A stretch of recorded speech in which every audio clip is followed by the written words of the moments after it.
قل لمن الارض ومن فیہا قل لمن الارض ومن فیہا، میرا پاک پیغمبر ان مکے کے مشرکوں سے پوچھ کہ کس کی یہ زمین اور جو کچھ زمین میں یہ کس کا ہے، اگر تم جانتے ہو تو جواب دو۔ سَيَقُولُونَ لِلَّهِ، اللہ اکبر، سَيَقُولُونَ لِلَّهِ، تو ان قریب یہ کہیں گے کہ اللہ ہی کا ہے، زمین اللہ کی، جو کچھ زمین میں ہے وہ سارے کا سارا اللہ کا ہے۔ قُلْ مَنْ رَبُّ السَّمَاوَاتِ السَّبْعِ وَرَبُّ الْعَرْشِ الْعَظِيمِ،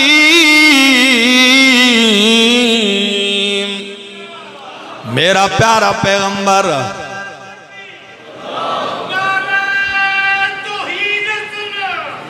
پوچھ ان سے ساتوں آسمانوں کا رب کون ہے، وَرَبُّ الْعَرْشِ الْعَظِيمِ، عرش عظیم کا رب کون ہے۔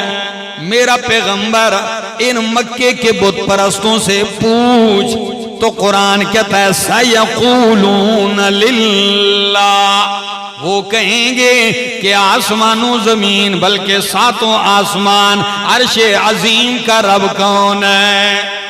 جو مانتے ہیں بولو کون ہے؟ وہ یہی کہیں گے کہ اللہ ہے۔ بلکہ اگلی آیت پڑھنے لگا ہوں، ذرا قرآن کیا کہتا ہے؟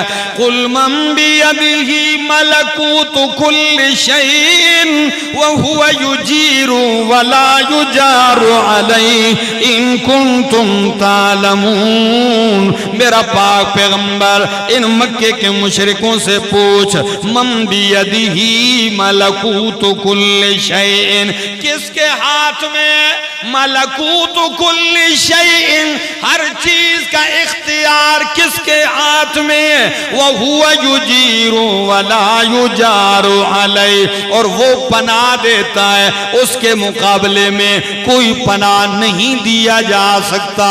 تو جب پوچھ ان سے کہ ہر چیز کا اختیار کس کے ہاتھ میں ہے، پناہیں کون دیتا ہے، اگر جانتے ہو تو جواب دیجئے۔ سَيَقُولُونَ لِلَّهِ، تو وہ کہیں گے کہ پناہیں دینے والا اللہ، ہر چیز کا اختیار رکھنے والا اللہ۔ تو جب مکے کا مشرک یہ ساری باتیں مانتا ہے تو وہ ان آیتوں کو نکالنے یا بدلنے کا مطالبہ نہیں کر رہا۔ پھر میں پوچھتا ہوں کہ وہ کون سی آیت ہے جو مکے کے مشرک کو چبھتی تھی، جس کے بارے میں وہ کہتا ہے بدل ہو، قرآن بدل دے، یہ آیتیں نکال دیجئے۔ آئیے آج سن لیجئے میرے دوستو، وہ آیتیں یہ ہیں کہ قرآن کہتا ہے اللہ لا الہ الا هو الحی القیوم، اللہ لا الہ الا ہو، کہ اللہ ہی الہ ہے، لا الہ کوئی حاجت روا الہ نہیں، الا ہو مگر کون ہے؟ وہ یہ نہیں مانتے کہ الہ اکیلا اللہ ہے، وہ کہتے تھے اور بھی الہ ہے، بلکہ ان کو جھگڑا اس آیت میں تھا اجعل الآلہۃ الہا واحدا، کاش کاش کہ کوئی ہوتا اور قرآن میں غور کرتا اور نتیجہ پا جاتا۔ کیا کہتے ہیں اجعل الآلہۃ، کیا اس پیغمبر نے تمام آلہہ کو ایک ہی الہ بنا دیا؟ سب کو رد کر کے، سب کی نفی کر کے یہ کہتا ہے الہ واحدہ، کہ ایک ہی الہ ہے۔ ان ھذا لشیء عجاب، یہ بڑی عجیب بات ہے، یہ ہماری سمجھ میں نہیں آتی۔